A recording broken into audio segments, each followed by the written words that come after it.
I put my name on the transfer documents on a Tuesday morning. My son-in-law watched me sign, smiled, and shook my hand. That handshake cost me everything I had spent 34 years building. My name is Graham Whitfield. I am 63 years old, retired from the New South Wales Department of Planning, after a career that never made me rich, but always kept me steady. I live in a weatherboard house in Penrith that I paid off in 2019. The same year my wife Barbara passed away from a stroke she never saw coming. After Barbara, it was just me and the house and the garden she used to love, and every Sunday my daughter came over for roast lamb, and we pretended the table was not too big for two people. My daughter is Natalie. She was 31 at the time all this happened. Smart, organized, the kind of person who color codes her calendar and never misses a birthday. She married Daniel Forsyth in 2021 at a vineyard in the Hunter Valley, and I walked her down the aisle and cried and thought Barbara would have been proud. Daniel was charming, always laughing, always with a story. He called me Graham from the start, never Dad, which I respected. He worked in property development, or so he said. Always had a project on the go. Always had a reason why this one was going to be the big one. In early 2024, Natalie called to tell me she was pregnant. 7 weeks. She was crying happy tears over the phone, and I sat in the kitchen and looked at the photo of Barbara on the fridge and told her that was the best news I had heard in years. It was. I meant every word. 3 weeks after that call, Daniel came to the house alone. He sat across from me at the kitchen table with a manila folder and a look on his face that I now understand was rehearsed. He told me they had found a property in Wentworth Falls, a good block. Views to the mountains, room for the baby, room to grow.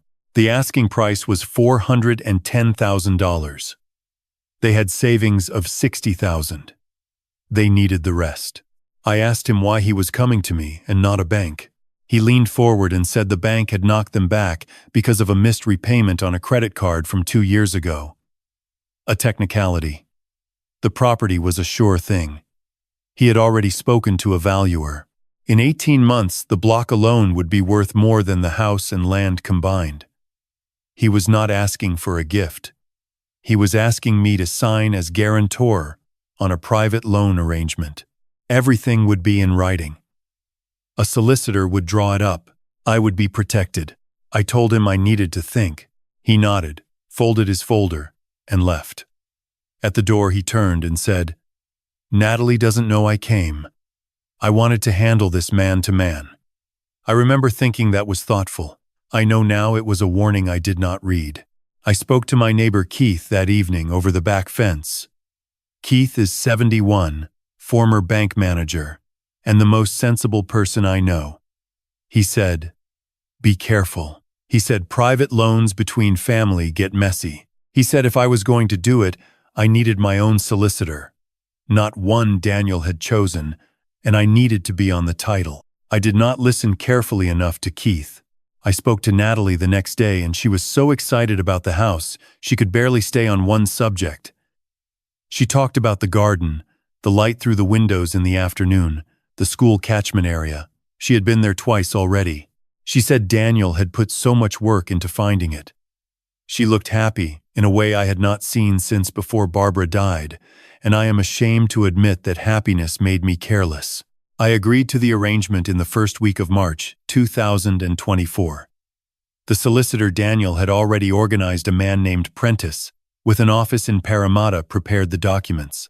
I asked one question about whether I should seek independent legal advice, and Prentice said it was entirely my choice, entirely standard, nothing unusual here. I did not push. I signed. I transferred $350,000 from the investment account I had kept since selling a rental property in 2017. I want to be very clear about what I signed, because I did not understand it until it was too late. I believed I was providing funds toward a joint purchase in which I would hold a percentage interest. What the document actually said, buried in page 7 of 11 pages, was that I was providing an unsecured personal loan to Daniel Forsyth, repayable over 10 years, with the property held solely in the names of Natalie Forsyth and Daniel Forsyth. I had no charge over the property. I had no security. I had a promissory note, and Daniel's signature and the word of a man I had known for 3 years. The settlement on the Wentworth Falls property completed in April. Natalie sent me photos of them getting the keys. She looked radiant. Daniel had his arm around her and was laughing at the camera. I printed one of the photos and put it on the fridge next to Barbara.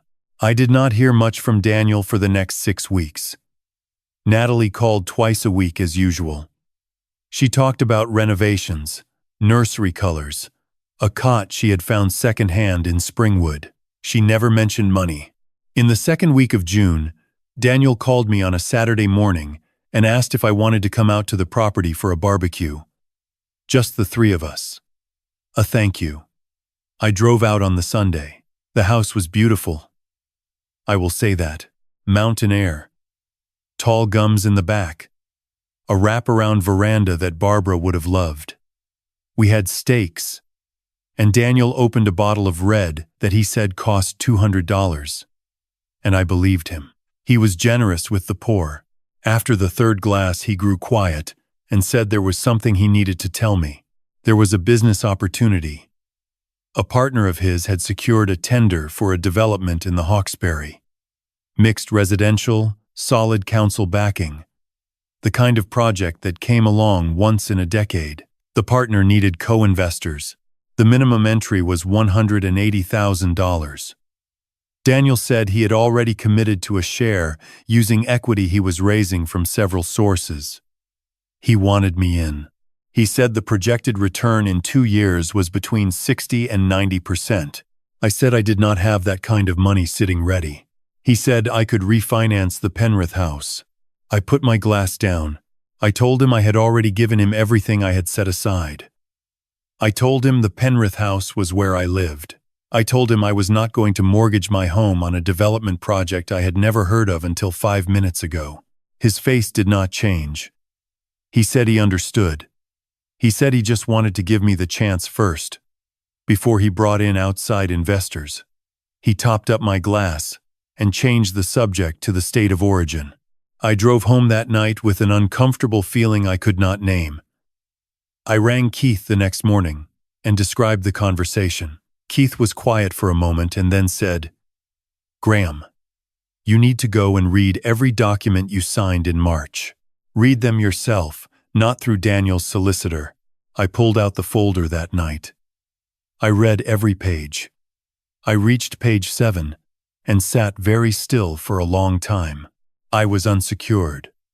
I had no interest in the property. The only thing standing between me and losing $350,000 was Daniel Forsyth's goodwill. I did not sleep. I called a solicitor on Monday morning. Her name was Wendy Alcott, and she worked from a small office in Katoomba. Keith had used her for his estate planning and said she was thorough and plain-spoken. I drove up on the Wednesday. Wendy read the documents for 20 minutes without speaking. Then she looked up and said, "This is not what you thought you were signing." I said I knew that now. She said, "The question is what we do from here." She asked if Natalie was aware of the exact arrangement. I said I did not know. She said that was the first thing I needed to find out. Quietly, I called Natalie that evening and told her I had been going through my paperwork and wanted to understand the arrangement properly. I asked gently whether she had read the loan documents before settlement. She said Daniel had handled all of that. She trusted him. I asked if she knew my name was not on the title. There was a pause. She said of course it was. I had contributed most of the purchase price.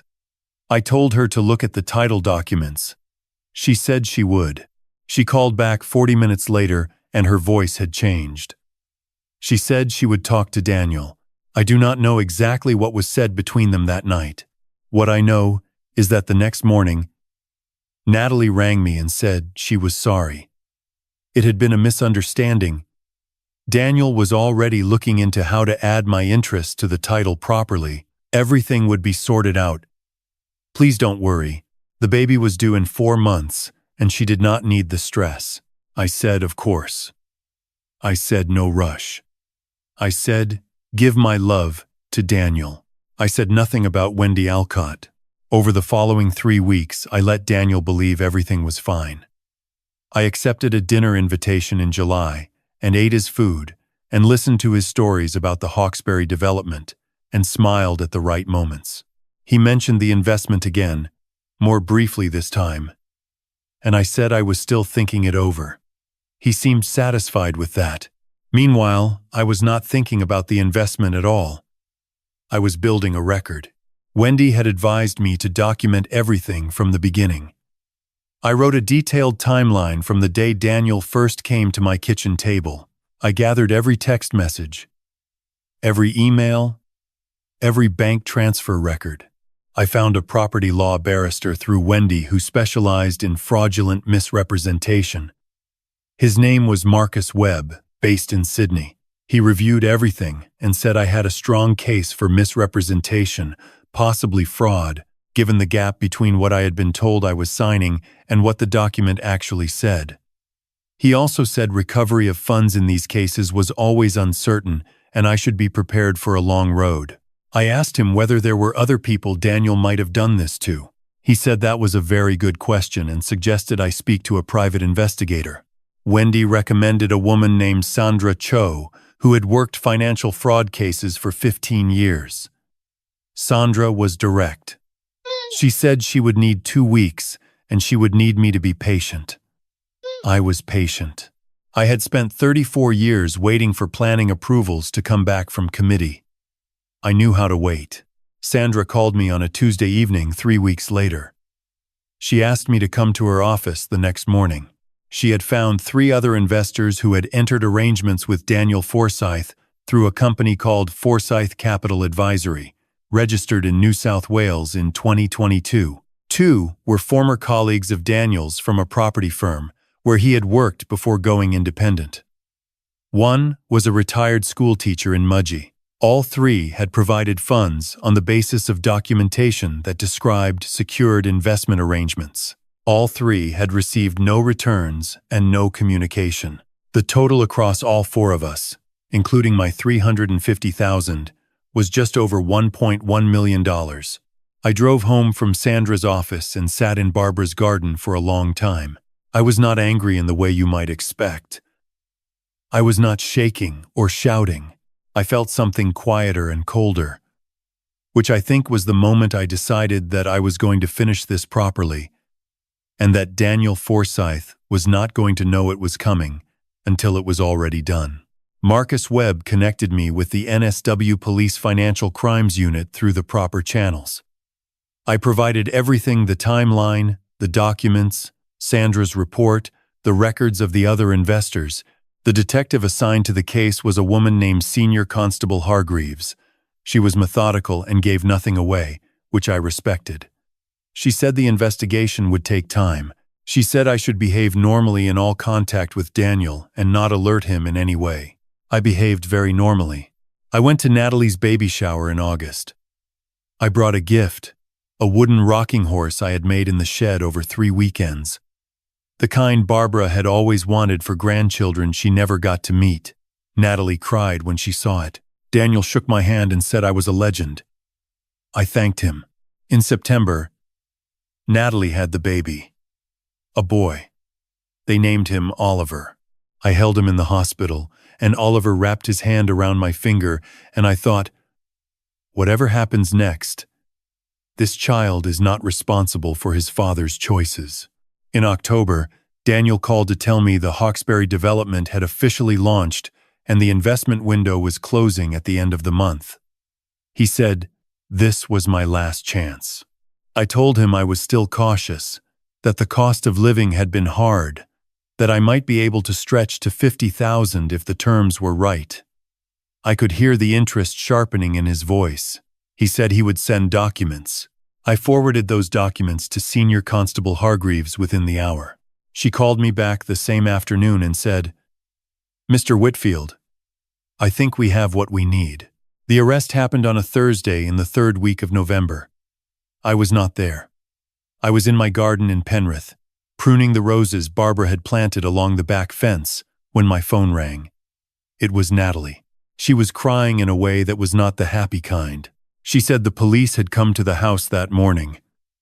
She said they had taken Daniel's laptop and files and had arrested him. She said she did not understand. She said, "Dad, did you know about this?" I told her I needed her to come to the house. She came that afternoon with Oliver in the capsule.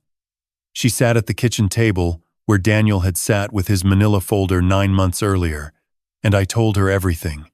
The documents, Wendy, Marcus, Sandra, the other investors, the Hawkesbury fraud, all of it. She sat very still. I told her I had not told her sooner because I needed to protect the investigation and because I was not fully certain of the truth until Sandra had found the other investors. I told her I was sorry she was finding out this way. I told her Oliver was my grandson, and that would never change. She did not speak for a long time. Then she said, "I signed things too, Dad. I signed things without reading them. What does that mean for the house?" I told her Wendy was already working on that. The property had been purchased partly with fraudulently obtained funds, but Natalie's name was on the title, and she had not knowingly participated in the fraud. It was complicated. It would take time. She asked if I hated her. I told her no. I told her she had been deceived the same as me, and that the difference between us was only that Daniel had used her love for him and her trust in him as part of the mechanism. That was not her failure. That was his crime. She cried for a long time. I made tea and put Oliver and the bouncer on the kitchen floor, and we sat there until the light went out of the afternoon. Daniel Forsyth was charged with 4 counts of obtaining financial advantage by deception and 1 count of fraud. He was refused bail at the first hearing on the grounds of flight risk. His lawyer entered a not guilty plea, and the matter was listed for hearing in the district court. At the time of writing, he is still awaiting trial. The Wentworth Falls house is the subject of a civil recovery action. Wendy and Marcus have filed on behalf of all 4 investors. The process is slow, and there are no guarantees. I may not recover everything I lost. I have made peace with that possibility. $350,000 is a great deal of money. It is also only money. What I know, sitting here in the same kitchen where all of this began, is that I spent 9 months being very quiet and very patient, and in the end the truth came out not because I lost my temper or made threats or gave Daniel any reason to run, but because I did exactly what he did not expect an old retiree from Penrith to do. I paid attention. I took notes. I found people who knew more than I did, and I listened to them. I let the law do what the law is built for. Keith came over for coffee last week and I told him how it all ended. He shook his head and said he wished I had listened more carefully in June when I came to the back fence. I said he was right, and that I was sorry. He said, "You're not the one who should be sorry, Graham." Then he finished his coffee and asked if I wanted help clearing the gutter on the north side, which is very much Keith. Oliver is 4 months old now. Natalie brings him over on Sundays. She is doing it hard, single income, a mortgage under legal dispute, a newborn, and the knowledge that the man she loved was not who she thought he was. But she is steady.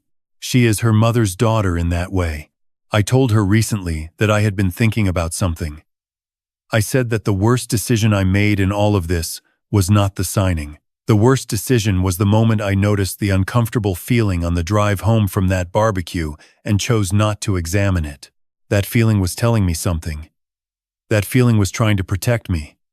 The next time something feels wrong in your gut, I said, do not pour another glass of wine and watch the football. Put the glass down and go home and read every document you have ever signed. She laughed a little, which I was glad to hear. There are things I want Oliver to know when he is old enough to understand them. Not about his father, because that is not my story to tell him. but about the general business of being a person in the world. I want him to know that trust is not the same as verification. You can love someone completely and still insist on reading what they put in front of you. Love does not require you to sign things you do not understand. Anyone who tells you otherwise is asking you to be vulnerable in a way that serves them, not you. I want him to know that asking for help is not weakness. I was a 63-year-old man with 34 years of government service, and I still needed a solicitor, a barrister, a private investigator, and a retired bank manager over the back fence. Intelligence does not protect you from sophisticated deception. Knowing your limits and finding people who can fill them does. I want him to know that patience is its own kind of strength. There were days in those 9 months when I wanted to drive to Wentworth Falls and knock on the door and say what I knew. I did not, because Wendy told me not to, and because the quiet accumulation of evidence was the only thing that would hold up in a court of law. Silence, used deliberately, is not passivity. It is precision, and I want him to know that when someone you love is caught up in something they did not choose, you do not abandon them because it is complicated. You sit at the kitchen table and you drink tea and you tell the truth and you make sure they know the door is open. Family is not always the people who deserve your loyalty. Sometimes it is the people you choose to keep, even when everything is hard.